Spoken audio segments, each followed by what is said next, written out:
ஏவா வேலு நம்மிடையே இருக்கிறார். அவரிடத்தில் கேட்கலாம். விக்கிரவாண்டி தேர்தல் களம் எப்படி இருக்கு சார்? திமுகவிற்கு எப்படி சாதகமாக இருக்கிறது?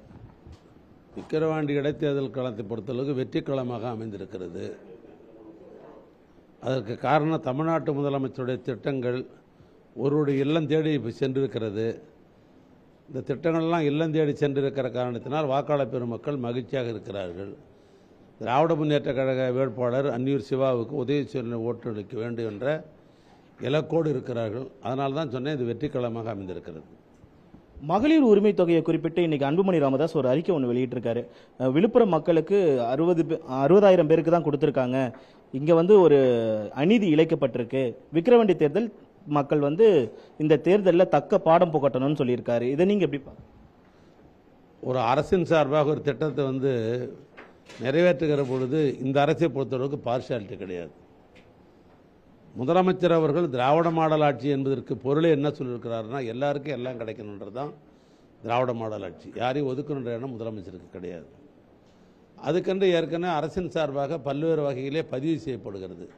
யாரெல்லாம் முறையாக தகுதி உள்ளவர்கள் பதிவு செய்திருக்கிறார்களோ அவர்களுக்கெல்லாம் பணம் கிடைச்சிருக்கிறது. விக்கிரவாண்டிக்கு எவ்வளவு அந்தக்குன்னு தொகுதி வாரியாகவே முதல்ல இது பிரிக்கிறது கிடையாது.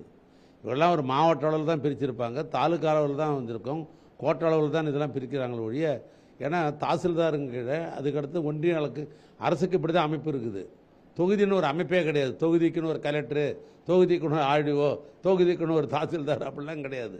தாலுக்கா அளவில் இருக்கும், மாவட்ட அளவில் இருக்கும், கோட்ட அளவில் இருக்கும், அப்படி தான் இருக்கும். இன்னும் சொல்ல போனால் அப்பீல் பண்ணுறதுக்கு யாருக்கெல்லாம் கிடைக்கலையோ அவங்களாம் எங்கே அப்பீல் பண்ணலான்னு சொன்னால் கோட்டாட்சியருக்கு அப்பீல் பண்ணலான்றது தான் வருவாய்த்துறை மூலம் அறிவிக்கப்பட்ட ஒன்று. அதனால் யாருக்கா கிடைக்கலன்னு சொன்னாக்கா இங்கே கோட்டாட்சி அலுவலகத்துக்கு போய் ஆடியோட்டை நீங்கள் அப்பீல் பண்ணியிருந்தாக்கா முறையாக அது செஞ்சிருந்தால் கட்டாயம் கிடைக்கும். அதனால் விடுபட்டு இங்கே முறையாக அதெல்லாம் தேர்தல் நேரத்திற்காக சொல்லப்படுகிற பொய் பிரச்சாரம். பணத்தை கொடுத்து வாக்குகளை வாங்க திமுக முயற்சி பண்ணுது, தொடர்ந்து டோக்கன்லாம் விநியோகிச்சுட்டு வராங்க அப்படின்ட்டு அவரே இன்னொரு குற்றச்சாட்டை வைக்கிறார். அவர் எப்பவுமே உண்மை பேசுகிற பழக்கமே கிடையாது. உண்மைக்கு புறம்பாக பேசிக்கொண்டிருக்கிறார். அதனால் அதை பற்றி நாம் பதில் சொல்ல வேண்டிய அவசியமே கிடையாது. எங்களை பொறுத்தளவு திட்டத்தை நாங்கள் சொல்கிறோம்.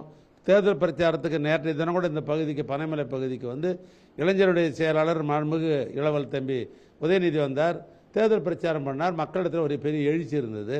நான் தொடர்ந்து இந்த பகுதியில் தேர்தல் பிரச்சாரம் செய்து கொண்டிருக்கிறேன். அதனால் நாட்டு மக்களிடத்திலே அரசினுடைய திட்டங்களை சொல்கிறோம். அதனால் எழுச்சியாக இருக்கிறாங்க. அவங்க என்ன திட்டம் சொல்ல முடியும்? ஏதோ குறை தான் சொல்ல முடியும். ஆனால் எதிர்க்கட்சினா குறை தான் சொல்லுவாங்க. ஆனால் அது குறையல்ல. எங்களை பொறுத்தளவுக்கு நிறைவாக மக்களுக்கு செய்கிறோம். ஆனால் அந்த குற்றச்சாட்டு என்பது எடுத்துக்கொள்வதற்கு வாய்ப்பில்லை. எதிர்க்கட்சிகளின் குற்றச்சாட்டு என்பது வீணாக உள்ளது என்று அமைச்சர் ஏவா வேலு தெரிவித்திருக்கிறார். மாலை முரசு செய்திகளுக்காக ஒளிப்பதிவாளர் ராகுலுடன் செய்தியாளர் ராஜேஷ்.